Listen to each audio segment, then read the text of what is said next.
বিশ্বখ্যাত নিৰ্মাতা আৰু পৰিচালক জেমছ কেমেৰুনৰ ৰোমান্টিক ট্ৰেজিক চিনেমা টাইটানিক আকৌ ডুবিব কোহিনুৰৰ মঞ্চত। সোণালী জয়ন্তী বৰ্ষত পদাৰ্পণ কৰা তপন লহকৰৰ প্ৰযোজনাৰে এইবাৰ মঞ্চস্থ কৰিবলৈ আগবাঢ়িছে ব্যয়বহুল ৰোমান্টিক কৰুণ কাহিনীৰে ভৰপূৰ নাটক টাইটানিক। টাইটানিকক নাট্যৰূপ দিছে নাট্যকাৰ প্ৰণৱ বৰুৱাই। পাঠশালাৰ স্থায়ী আখৰা গৃহত মাংগলিক কাৰ্য সম্পন্নৰে মুকলি কৰা হ'ল প্ৰয়াত অভিনেতা শিক্ষাবিদ প্ৰযোজক ৰতন লহকৰৰ কোহিনুৰৰ সোণালী জয়ন্তী বৰ্ষৰ আখৰা। চম্পা শৰ্মাৰ বকুলৰ বিয়া উৰুলি দিয়া, মৃদুল চুতীয়াৰ প্ৰভু আৰু প্ৰণৱ বৰুৱাৰ টাইটানিক নাট্য সম্ভাৰেৰে কোহিনুৰ থিয়েটাৰে আগবাঢ়িব অসমৰ নাট্যপ্ৰেমী ৰাইজৰ মাজলৈ।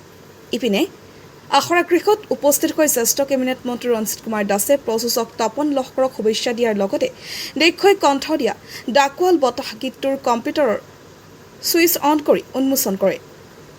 ডাকোৱাল বতাহ শীৰ্ষক গীতটোৰ গীতিকাৰ নাট্যকাৰ ভাস্কৰজ্যোতি শৰ্মা, সংগীত পৰিচালক অহিৰ ভৈৰৱ, কণ্ঠদান দিশু শৰ্মা। গীতটোত অভিনয় কৰিছে সিদ্ধান্ত কলিতা আৰু অংকিতা শইকীয়াই। প্ৰতিবছৰৰ দৰে এইবাৰো নাট্যপ্ৰেমী ৰাইজৰ আশীৰ্বাদ আৰু সহায় সহযোগিতা বিচাৰিছে প্ৰযোজক তপন লহকৰে। বজালিৰ পৰা হিৰণ্য কলিতাৰ report, B time news Assam.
ভ্ৰাম্যমান থিয়েটাৰৰ জন্মস্থান এই পাঠশালা আৰু এই বজালিৰ পাঠশালাৰ পৰা বিভিন্ন ধৰণৰ থিয়েটাৰৰ জন্ম পাই অকল নহয়, যি ভ্ৰাম্যমান জগতক ভাৰতবৰ্ষত প্ৰতিষ্ঠা কৰাৰ সক্ষম হৈছিলে। তাৰ ভিতৰত আমাৰ লহকৰ ডাঙৰীয়াকে আদি কৰি ৰতন লহকৰ কৃষ্ণগৰাকী আদি কৰি বহুকেইগৰাকী ব্যক্তি নিজৰ নিজৰ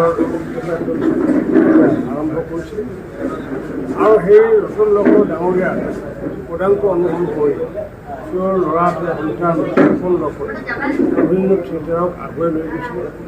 আনকি কৰোণাৰ সময়তো এই থিয়েটাৰে যাতে স্তব্ধ নহয় তাৰ কাৰণে বিশেষ সচেতনতাৰ ভূমিকা পালন কৰিছিলে। আৰু আহি আজি যি সোণালী জয়ন্তী বৰ্ষ, সেই সোণালী জয়ন্তী বৰ্ষৰ প্ৰাক মুহূৰ্তত মই বজালীবাসী ৰাইজৰ হৈ পেলাই, অসম চৰকাৰৰ হৈ পেলাই, অসমৰ ৰাইজৰ হৈ পেলাই আমি হিয়া ভৰা শুভেচ্ছা জনাইছোঁ যাতে আগন্তুক দিনত এই কোহিনুৰ থিয়েটাৰ অকল অসমৰে নহয়, ভাৰতবৰ্ষত যাতে এটা সুনাম যাতে সৃষ্টি কৰিব পাৰে। আৰু সেইটো আশা ৰাখি আজি যি শুভ মুহূৰ্ত অনুষ্ঠান হ'বগৈ, এই শুভ মুহূৰ্ত অনুষ্ঠানত মই নিজে ইয়াতে উপস্থিত হৈছিলোঁ। আমাৰ সকলো কলা কুশলীৰ লগতে যিসকল অভিনেতা অভিনেত্ৰীকে আদি কৰি নেপথ্যত থকা যিসকল ছেটিংছ, নেপথ্যত থকা বাদ্যযন্ত্ৰী, নেপথ্যত থকা পোহৰৰ যিসকল ব্যক্তি, সকলোকে আমি হিয়া ভৰা শুভেচ্ছা জনাওঁ। ঠিক আছে। যিবিলাক শুনি আছোঁ সুস্থ বাতাবৰণ নোহোৱা হৈছে আৰু মই এইখিনি বস্তু আপোনালোকে এতিয়া প্ৰযোজকে পইচা দিব নোৱাৰা কথাটো শিল্পীসকলে খুব আজিকালি কৈ থাকে। প্ৰযোজকে প্ৰাপ্য ধন নিদিয়ে, ঠিক আছে। সেই গুৰিতে কিহৰ কাৰণে হৈছে সেইটো আমি জানি প্ৰযোজকৰ পৰাতো শুনিব লাগিবতো। অভাৰঅল আমি বাজেটটো কেনেকৈ কণ্ট্ৰল কৰি থিয়েটাৰখন আগবঢ়াব লাগে সেইটোতো আমাৰ পৰা জানিব লাগিব ন। তেখেতৰ অভিযোগবিলাকহে আমি শুনি আছোঁ, কিন্তু কোনো প্ৰযোজকৰ কিহৰ কাৰণে আপোনালোকে এইটো দিব পৰা নাই সেইটো ক'ব মই আছে কিছুমান কথা আজি নকওঁ আজি মই। কিন্তু ভ্ৰাম্যমানৰ যিটো এতিয়া গতিতে আমি আগবাঢ়ি আছে, যদি এই গতিটোতে প্ৰযোজকসকলে এটা সুস্থিৰ গতিতে আগবঢ়া মানসিকতা নলয় তেতিয়াহ'লে দিগদাৰী হ'ব আগলৈকে। এইটো মোৰ দৃষ্টিত ব্যতিক্ৰম মানে এতিয়া আপোনাৰ চাওক, টিমটো মই এটা ভাল বহল টিম এটা লৈছোঁ। প্ৰত্যেকটো আৰ্টিষ্টে মানে কেৰেক্টাৰে হওক যি নহওক ৰোল কৰিব পৰা এটা টিম লৈছোঁ। টাইটানিকৰ ক্ষেত্ৰত ইতিমধ্যে আপোনাক কৈছোঁ বহুতখিনিয়ে এটা চেষ্টা এটা অব্যাহত ৰাখিছে যে টাইটানিক এটা এই জেনেৰেশ্যনে এটা বেলেগ ৰূপত বিচাৰিব, কাৰণ ছ'চিয়েল মিডিয়াৰ যুগ, হাততে চব বস্তু দেখি আছে সেই মানুহখিনিকে হওক পুৰণি মানুহখিনিক হওক কেনেকৈ একগোট হৈ মাত্ৰ টাইটেনিক এটা বেটাৰ ৰূপ দিব পাৰি সেইটো চেষ্টা আছোঁ আৰু বাকী দুখন নাটকো খুব ভাল পাব ডক্টৰ ৰাইজক কম 50 বছৰলৈকে কোহিনুৰক আগুৱাই অনাৰ কাৰণে অশেষ ধন্যবাদ মোৰ লগত জড়িত প্ৰত্যেকখন কমিটিয়ে এতিয়া হোৱা আগৰ সময়খিনি দেউতাৰ সময়খিনি হওক যি সহযোগিতাৰে আজি আনি 50 বছৰ পাইছে প্ৰত্যেকৰে মোৰ অশেষ ধন্যবাদ জ্ঞাপন কৰিলোঁ আৰু আগন্তুক বছৰটোত বা যিটো এই বছৰটোত 3খন নাটক সুস্থিৰ নাটক টেকনিকেলি থকা নাটক যিহেতু টাইটেনিকখন আছে আৰু বাকী দুখন নাটক যিখিনি গান তাৰ টেকনিকেলি যিখিনি থাকিব লাগে ষ্টৰি লাইন হওক অভিনয় হওক লাইটিং হওক যিখিনি বস্তু কোহিনুৰৰ এটা প্ৰডাকশ্যনৰ পৰা যিখিনি চেষ্টা দিব লাগে সেইখিনি চেষ্টা দি অসমবাসীৰ মাজত ওলাই যাম